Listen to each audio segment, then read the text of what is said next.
I give you so much credit, you and the other coaches, for um just giving the information out in the right way, but also encouraging the kids to think further and to ask the question and see how they can apply it the best, man. That I did not know that was going to be a thing, man. I was very blown away, very, very pleasantly Yeah, surprised. I love seeing that. And it's bringing critical thinking to dirt bikes. What I loved is when I would do the film studies and the mindset stuff each night, and the little kids had their notebooks out and their pens. So when Yeah. riders check in, they get their little goodie bag with all the stuff in there. And yeah, one of the things is you get a notebook and you get your pen so you can take your notes, set your goals, journal throughout the week.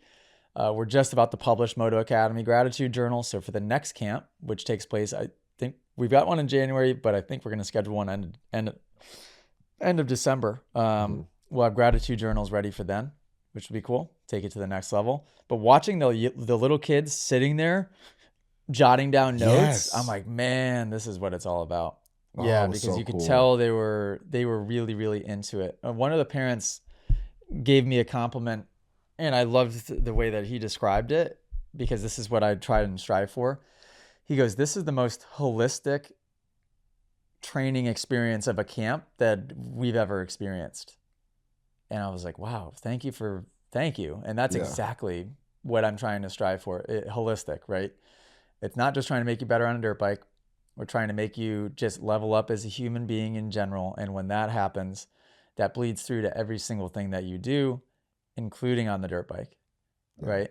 So you've got that community feel, even more so at this one, because we Mhm. had more people, Mhm. right? To where everybody's helping each other. You had some of the kids were, when the mindset sessions would end and the chairs are everywhere because everybody leaves, you got kids tucking in the chairs and helping the instructors and our staff with that. Yeah. Um, I mean, absolutely everything. This track too is an interesting one because it was very, very rutted. Mhm. And so you saw that bring out the fear in a lot of the gray group and a lot of the blue group riders. And to watch them overcome the ruts specifically this week was a massive accomplishment. And I Yeah. think that the stations that we set up were perfectly executed to where they can gain the confidence to then circle back and get back to the track. Mhm. And then when they got back to the track, they were ready, they were confident, and open-minded to try some new things to get through those ruts. Because Monday morning, when you do that practice session, very first thing, you've got a lot of people that are uneasy. And you saw a great group Mhm. and what they looked like that very first session on Mhm. Monday before any instruction. It's like, uh-oh, this is going to be a long week. Yeah. Yeah.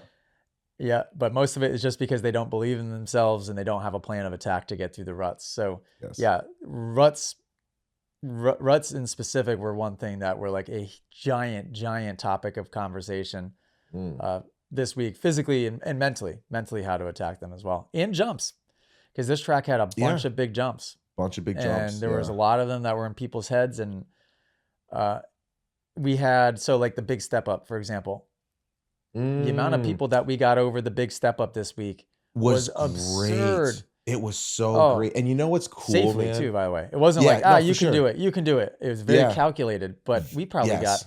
40 to 50 riders over that big step up that weren't doing it That before. were so afraid of it. And what was really cool for me, and you may feel like this or I felt like this earlier on and now it's just normal for you, but being able to like, because I've been there, dude. I've been the 85 kid that is looking at jumps like that, that is like, oh my gosh, how am I ever gonna, I have to go so fast. I don't know how much throttle, and being able to use like anecdotes, like and break it down with them. And like working with Allie, for example, and she was really scared. And then Charlie on the Husky was really scared. I'm like, guys, listen, if you look at jumps like this and break them down into like their different like sectors, it makes it a lot more digestible. You're looking at this big, huge face. I got that. I'm like, take that out of the equation.